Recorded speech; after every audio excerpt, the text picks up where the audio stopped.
Eighth class में बैठे बच्चों को मेरी तरफ से अस्सलामु अलैकुम। तो प्यारे बच्चों, आज का जो सब्जेक्ट है मेरा वो इंग्लिश है। तो जो टॉपिक है वो स्टोरी राइटिंग है। Story writing. तो स्टोरी राइटिंग में आपको एक चीज़ का ख्याल रखना है कि जब हम स्टोरी लिखें, ऐसे सवाल पूछे जाते हैं एट्थ स्टैंडर्ड में, नाइन्थ स्टैंडर्ड में, टेंथ स्टैंडर्ड में, इससे आगे भी पूछा जाता है राइट ए स्टोरी। तो स्टोरी में आपको कुछ एलिमेंट्स ज़रूरी इनका ध्यान रखना है, आपको उनको ज़हन करना है। आप अपनी जो नोटबुक है उसको अपने सामने रखिए, तो अपना कलम हाथ में लेके आप जो मैं पॉइंट्स यहाँ पर लिख रहा हूँ उनको अपनी नोटबुक पर लिखिए, उनको ज़हन कीजिए। जब स्टोरी हम बनाते हैं, स्टोरी लिखते हैं, किन किन चीज़ों का ख्याल रखना पड़ता है, किन किन नुकात जो हैं, जो नुकात यहाँ पर कुछ हैं जिनको मैं यहाँ पर कलमबंद कर रहा हूँ, इनको लिखने की कोशिश कीजिए, उनको ज़हन करने की कोशिश कीजिए। तो प्यारे बच्चों, सम एलिमेंट्स हैं कुछ एलिमेंट्स हैं जिनको लिखना, जिनको ज़ेर नज़र रखना है जब हम एक स्टोरी लिखें, जब हम एक कहानी बनाएं, कोई कहानी लिखें। तो सबसे पहले एक चीज़ का ख्याल रखना है, नंबर 1 पॉइंट जो मैं आपके साथ शेयर कर रहा हूँ, जो टाइटल है वो ओपनिंग है। Title and opening, title and opening जो स्टोरी की है, कहानी जो आप लिख रहे हैं, वो इंटरेस्टिंग होनी चाहिए, वो इंटरेस्टिंग होनी चाहिए। ठीक है, शूबदार, दिलचस्प होनी चाहिए। ठीक है, ये पॉइंट आपको जहन में रखना है जब आप स्टोरी लिखेंगे। तो दूसरी जो चीज़ हमारे सामने है, जो पॉइंट नंबर 2 है, जो नुक्ता और आपको अपने जहन में रखना है, वो है एक गुड प्लॉट होना चाहिए इसमें। एक गुड प्लॉट, एक अच्छी सी साजिश बननी चाहिए कहानी में, या एक अच्छी सी प्रॉब्लम बननी चाहिए इसमें। ठीक है, तो उस प्रॉब्लम को हल करना है, उस प्रॉब्लम को हल करने की ज़रूरत है, ये इसमें आना चाहिए इस स्टोरी में। That needs to be solved, a good plot और a problem that needs to be solved, ये दूसरा नुक्ता है इसमें जो आपको जहन में रखना है। तो इसमें जो तीसरा पॉइंट है, तीसरा जो नुक्ता है इसमें है जो कैरेक्टर है।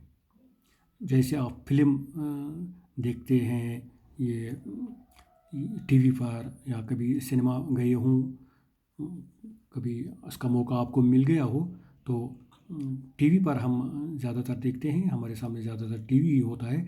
तो वहाँ पर कैरेक्टर्स होते हैं। कैरेक्टर्स जैसे हीरो होता है, हीरोइन होती है, इसमें जो विलन वगैरह सब अपना अपना काम करते हैं, है कि नहीं?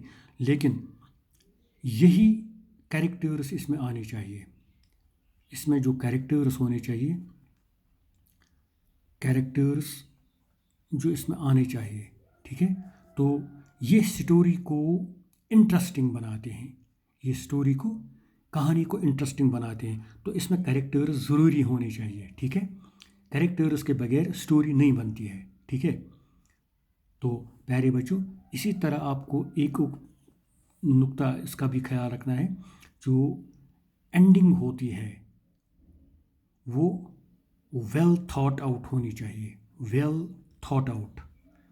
ठीक है, वो वेल थॉट आउट होनी चाहिए। यानी वेल थॉट आउट का मतलब क्या है? यानी उसका जो एंडिंग है वो एक्सप्लेन्ड होनी चाहिए। कोई अधूरी सी चीज़ इसमें हम डालेंगे, ऐसा नहीं चलेगा। स्टोरी में ऐसा नहीं होना चाहिए। जो भी इसका एंडिंग है वो बिल्कुल एक्सप्लेन्ड होनी चाहिए, क्या होनी चाहिए? एक्सप्लेन्ड। इसमें कोई चीज़ अधूरी नहीं रहनी चाहिए, किसी जो कैरेक्टर है उसका काम अधूरा नहीं रहना चाहिए।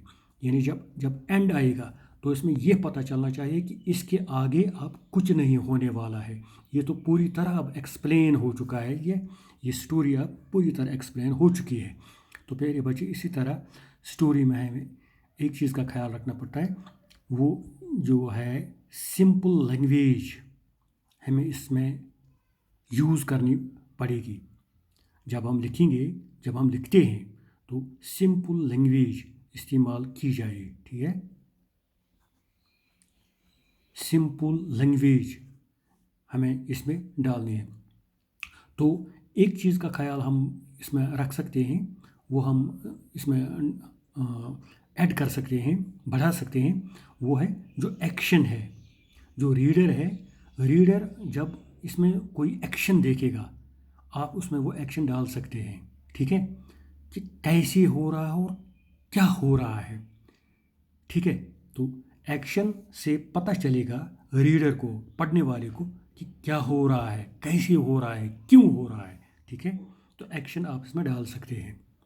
You can use action in the story, ठीक है? तो इसी तरह प्यारे बच्चों, इसमें आप और एक पॉइंट भी लगा सकते हैं, जो डायलॉग्स हैं, आप डायलॉग्स भी यूज़ कर सकते हैं इसको, डायलॉग्स, ठीक है? आप उसमें डायलॉग्स भी लगा सकते हैं, इस्तेमाल कर सकते हैं, ताकि ये स्टोरी इंटरेस्टिंग बन जाए, ठीक है? तो इसमें और एक पॉइंट होना चाहिए, वो है जो थीम है स्टोरी का। स्टोरी का अपना एक थीम होता है, वो इसमें ज़रूर होना चाहिए, वो उसमें ज़ाया नहीं होना चाहिए, वो उसमें कम नहीं होना चाहिए। एक मॉरल होता है इसमें, या हम उसको मॉरल कह सकते हैं। तो एक मॉरल होता है इसमें, वो मॉरल इसमें आना चाहिए कि इसका असली मॉरल है क्या, स्टोरी हमें क्या कहना चाहती है, इस स्टोरी में हमें क्या मिल गया, नसीहत है क्या, ये को वाक़या क्या है, ये पूरी तरह इसकी जानकारी हमें मिलनी चाहिए। तो प्यारे बच्चों, इसी तरह जब हम स्टोरी लिखें तो इसमें हम पॉइंट नंबर 8 आप लिखेंगे यहाँ पर। तो इसमें हम स्टोरी में हम फर्स्ट पर्सन का इस्तेमाल कर सकते हैं, ठीक है? मैंने आपको पहले बहुत पहले जानकारी दी है, शायद जून में मैंने आपको टेंस सिखाए हैं, first person, second person, third person वगैरह। तो आपको अच्छी जानकारी मिल गई है कि फर्स्ट पर्सन कौन कौन से हैं। तो आप फर्स्ट पर्सन में ये स्टोरी लिख सकते हैं। तो आप इतना ही नहीं, आप अगर चाहें तो थर्ड पर्सन, एक ऑप्शन है आपके पास, थर्ड पर्सन में भी लिख सकते हैं, थर्ड पर्सन, ठीक है? थर्ड पर्सन में भी आप स्टोरी लिख सकते हैं। आप फर्स्ट पर्सन इस्तेमाल करें या थर्ड पर्सन इस्तेमाल करें, दोनों चलेगा, ठीक है? तो फर्स्ट पर्सन में आपको आई का इस्तेमाल करना लाजमी है, ठीक है? प्रोनाउन करना है first person, using the pronoun first person I. I first person है, ये प्रोनाउन करता है फर्स्ट पर्सन, ठीक है? तो ऐसे पता चलना चाहिए कि जैसे सब कुछ हमारे साथ हो रहा है, अगर आप फर्स्ट पर्सन में लिखेंगे स्टोरी, ठीक है? तो अगर आप थर्ड पर्सन में लिखेंगे तो यहाँ पर आपको प्रोनाउन्स मिलेंगे, कौन कौन से? ही, ये थर्ड पर्सन प्रोनाउन है, ठीक है? शी भी है, इट भी है, दे भी है। आप गौर से देखिए मैंने क्या लिखा है। तो थर्ड पर्सन में आपको ही, शी, इट, दे आएंगे, ये आपको पहले से ही पता है, आपको इसकी जानकारी तो मिल चुकी है, मैंने आपको डिटेल्ड डिलीवर किया है ये लेसन। तो प्यारे बच्चों, तो जब आप थर्ड पर्सन में लिखेंगे तो आपको ऐसे ऐसे अल्फाज, प्रोनाउन जो हैं, ऐसे प्रोनाउंस इस्तेमाल करने हैं स्टोरी में।